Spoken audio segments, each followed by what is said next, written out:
Bienvenue sur Africa 24 dans cette nouvelle édition du 12-15. Voici les titres. Reprise du dialogue politique entre partis au pouvoir et opposition en Côte d'Ivoire. La tension était montée d'un cran après le lancement de l'opération de recensement et la remise de l'ex-leader pro-Gbagbo Charles Blé Goudé à la Cour pénale internationale. Le désarmement est une priorité en Centrafrique. Le général Babacar Gaye, représentant de l'ONU, a appelé une nouvelle fois les milices anti-Balaka et Seleka à déposer les armes lors d'une conférence de presse ce jeudi à Bangui, la capitale centrafricaine. Et enfin, en Tunisie, le chef du gouvernement Mehdi Joma appelle au dialogue économique national, mais il est boycotté par des membres de la société civile qui ont suspendu leur participation aux réunions préparatoires. En Côte d'Ivoire, le gouvernement rouvre le dialogue politique avec le Front populaire ivoirien, le parti de l'ancien chef de l'État Laurent Gbagbo. Il avait été suspendu en mars dernier par le FPI qui dénonçait le manque d'implication du pouvoir en place. Les explications de Karine Lobanzadio. Le pouvoir et l'opposition ont repris le dialogue ce jeudi après 2 mois de silence en Côte d'Ivoire. Une rencontre a été organisée entre le gouvernement et le FPI et les 2 partis ont affiché leur volonté de revenir sur des dossiers brûlants, notamment la situation administrative des cadres du FPI, la situation des exilés et celle des détenus proches de l'ex-président Laurent Gbagbo. Au terme de la réunion, des engagements forts ont été délivrés par le gouvernement. On a parlé de libération de 150 personnes détenues. Le FPI nous a remis une liste de 719 personnes. Nous avons traité la liste. On s'est rendu compte qu'il y a 228 personnes qui ne sont pas dans les fichiers de la justice ivoirienne.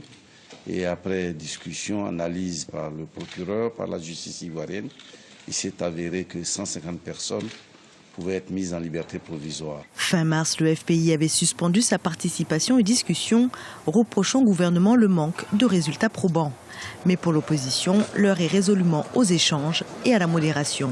Le gouvernement a marqué sa volonté de travailler ensemble avec le Front populaire ivoirien et avec l'ensemble de l'opposition pour que toutes ces questions trouvent des solutions définitives. Nous allons soumettre tout cela au comité central. La Côte d'Ivoire se remet progressivement de plusieurs années de crise. La réussite de la prochaine élection présidentielle en octobre 2015 est ainsi impérative pour tous les acteurs impliqués en Côte d'Ivoire afin d'apaiser définitivement le pays. La crise centrafricaine inquiète la communauté internationale, à l'instar de l'ONU, qui demande une nouvelle fois aux milices et aux ex-rebelles de déposer les armes. Le représentant spécial du secrétaire général de l'ONU en Centrafrique, le général Babacar Gaye, a également appelé les ex-Seleka à se tenir prêts à entrer dans le processus de désarmement, démobilisation et réinsertion. Je réitère ici l'appel que j'ai déjà lancé au nom du secrétaire général des Nations Unies. Il faut que les anti-Balaka rentrent dans la légalité. À savoir, il faut qu'ils déposent leurs armes et il faut qu'ils se tiennent prêts à retourner, pour ceux qui ne sont pas originaires de Bangui, dans leur communauté d'origine. Nous sommes prêts, le système des Nations Unies, à les y aider. Le soutien de la communauté internationale que nous nous efforçons ici de mobiliser. Ce soutien sera vain s'il n'y a pas une volonté de tous les protagonistes de la crise centrafricaine d'assurer, par un comportement républicain et responsable, une stabilité durable de ce pays. Formation d'un gouvernement conjoint en Guinée-Bissau.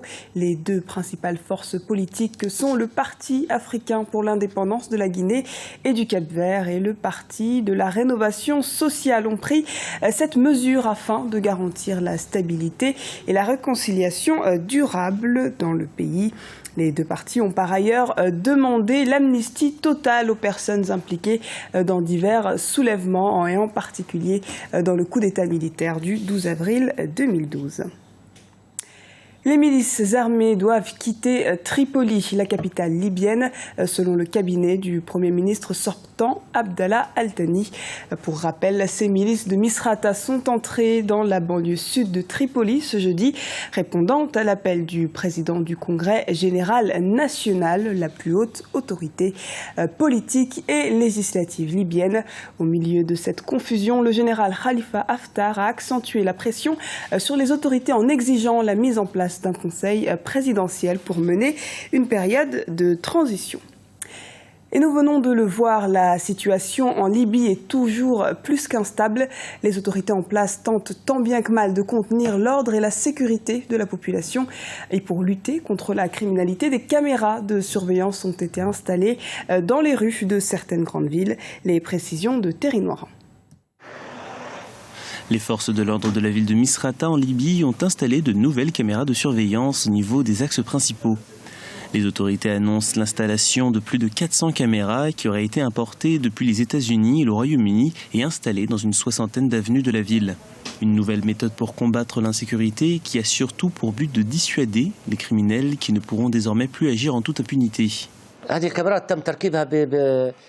Les caméras de surveillance ont été installées à des endroits différents le long des rues de la ville, des artères principales, des carrefours et périphéries de Misrata. Des caméras ont été installées partout d'est en ouest, du nord au sud. Il y a des caméras même en bordure de mer. Les caméras ont été situées à des endroits stratégiques de la ville, universités, les banques ou encore les postes de police.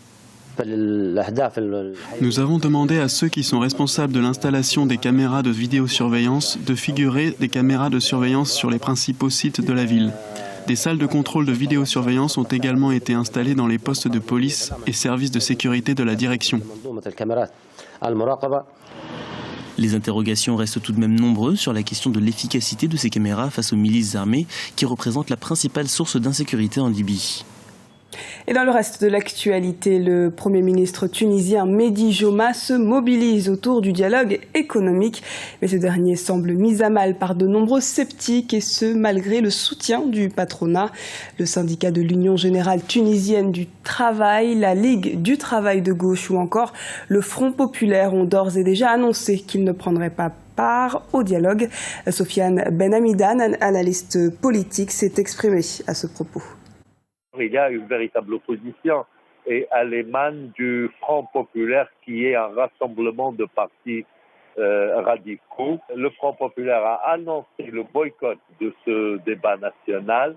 Il estime que le gouvernement Mehdi Joma vient à ce débat pour imposer des solutions économiques, elles-mêmes imposées par les instances financières internationales, notamment au niveau du désengagement de l'État concernant la caisse de compensation pour les produits de base. Sport à présent, nous partons à la découverte d'Anthony Obamé, un jeune Gabonais au parcours sportif prometteur. Il est le nouveau champion d'Afrique 2014 de taekwondo dans la catégorie des 87 kilos.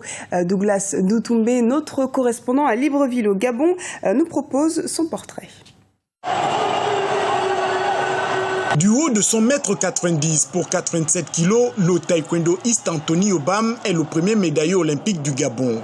À 26 ans, le prodige du taekwondo gabonais a un palmarès éloquent au niveau national et international. Anthony Obam est un jeune Gabonais, enfant, et qui fait du taekwondo de haut niveau, qui est connu pour ses résultats en taekwondo.